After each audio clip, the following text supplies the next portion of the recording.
Ilmu ekonomi makro sendiri merupakan bagian dari ilmu yang mempelajari tentang mekanisme bekerjanya perekonomian secara keseluruhan, serta bagian dari kegiatan yang menjelaskan perubahan ekonomi berskala besar yang mempengaruhi masyarakat dan perusahaan serta pasar.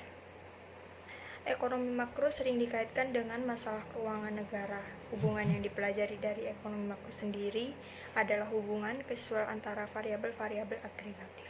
Ekonomi makro adalah ekonomi yang menangani variabel agregat ekonomi, seperti 1. Tingkat dan rata-rata pertumbuhan produksi nasional, 2. Pengangguran, 3. Suku bunga, dan yang keempat, inflasi.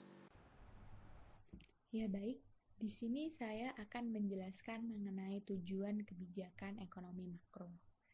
Yang pertama adalah kesempatan kerja yang tinggi.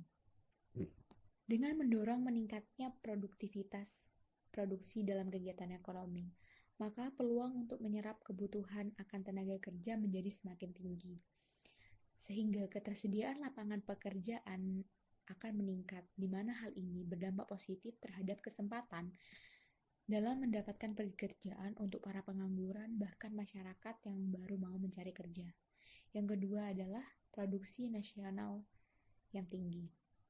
Dengan adanya produksi yang meningkat, maka negara mampu bersaing dalam perdagangan bebas dunia dan mengambil peran dalam kegiatan ekspor dan meminimalkan kegiatan impor.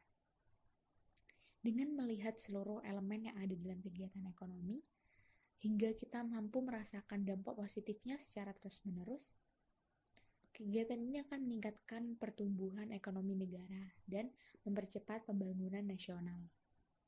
Yang ketiga, keadaan perekonomian stabil.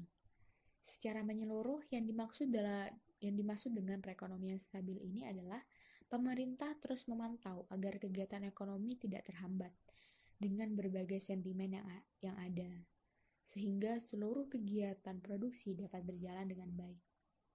Yang keempat, neraca pembayaran yang seimbang. Dalam neraca pembayaran diperlukan sebuah pengaturan dan pengawasan agar aktivitas dalam kegiatan ekspor-impor tidak mengalami ketimpangan yang berakibat pada defisit. Cara agar neraca pembayaran tetap stabil adalah dengan mengurangi kegiatan impor dan menggalakkan kegiatan ekspor. Yang kelima adalah distribusi pendapatan merata. Pemerataan distribusi pendapatan dalam kegiatan ekonomi dapat diperoleh dengan cara seperti masyarakat atau setiap masyarakat diberikan kebebasan dalam membentuk sebuah usaha mandiri, sehingga mereka dapat membuka lapangan pekerjaan. Dengan bertambahnya lapangan pekerjaan tersebut juga menghadirkan pemerataan pendapatan kepada masyarakat yang lebih luas. Nah, lapangan pekerjaan ini juga dapat berupa perdagangan dan jasa. Jadi di sini saya akan membahas tentang ruang lingkup perekonomian makro. Yang pertama adalah penentuan tingkat kegiatan perekonomian negara. Jadi ekonomi makro menjelaskan sejauh mana suatu perekonomian dapat menghasilkan produk dan juga jasa. Jadi rincian untuk pengeluarannya secara keseluruhan adalah sebagai berikut. Yang pertama adalah pengeluaran konsumsi rumah tangga, lalu yang kedua adalah pengeluaran pemerintah, yang ketiga adalah pengeluaran investasi, ekspor, dan juga impor. Yang kedua adalah kebijakan pemerintah. Perekonomian negara tidak lepas dari masalah pengangguran dan juga inflasi. Jadi berbagai cara upaya dilakukan pemerintah, baik kebijakan moneter maupun kebijakan fiskal. Kebijakan moneter sendiri adalah kebijakan yang dilakukan pemerintah untuk mempengaruhi jumlah uang yang beredar di masyarakat dalam perekonomian. Lalu, kebijakan fiskal merupakan langkah pemerintah untuk mengubah struktur dan juga jumlah pajak yang bertujuan mempengaruhi kegiatan ekonomi. Yang ketiga adalah pengeluaran agregat. Pengeluaran agregat atau menyeluruh tidak mencapai tingkat yang ideal, maka akan terjadi masalah perekonomian. Dengan mewujudkan kesempatan kerja mampu mengontrol laju inflasi, maka idealnya pengeluaran agregat berada di tingkat yang dibutuhkan.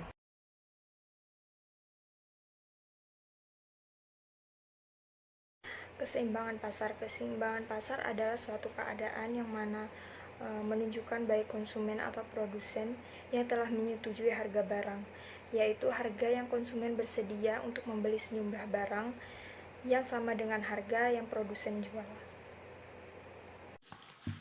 Baiklah, saya di sini akan menjelaskan mengenai harga keseimbangan pasar.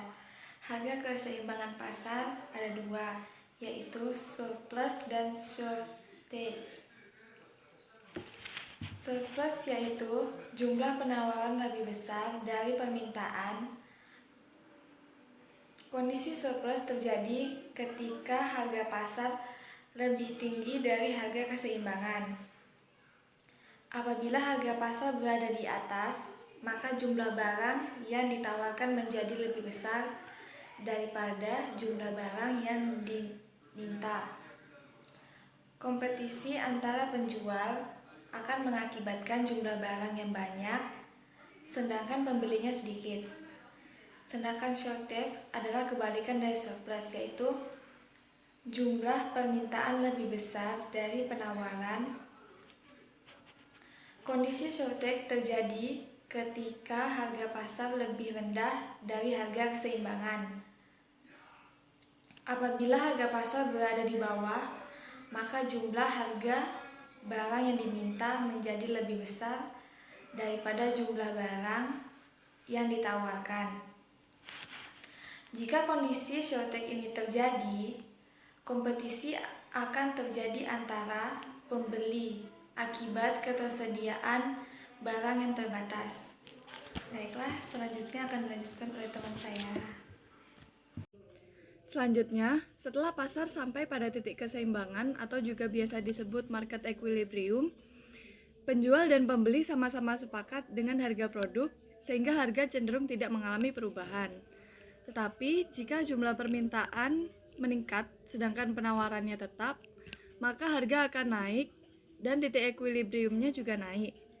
Begitu juga sebaliknya, apabila jumlah penawaran meningkat tetapi permintaannya tetap, maka akan terjadi penurunan harga dan equilibriumnya. Selanjutnya, kurva keseimbangan pasar akan dijelaskan oleh teman saya. Pada kurva keseimbangan pasar atau equilibrium dapat terbentuk jika bertemunya QD jumlah permintaan dengan QS jumlah penawaran. Nah, dari kedua garis tersebut akhirnya membentuk titik tengah, yaitu titik keseimbangan I. Nah, titik keseimbangan I ini akan juga membentuk QI, yaitu jumlah keseimbangan. Dan dari harga yang diminta serta harga yang ditawarkan itu sama, maka akan membentuk PI, yaitu harga keseimbangan.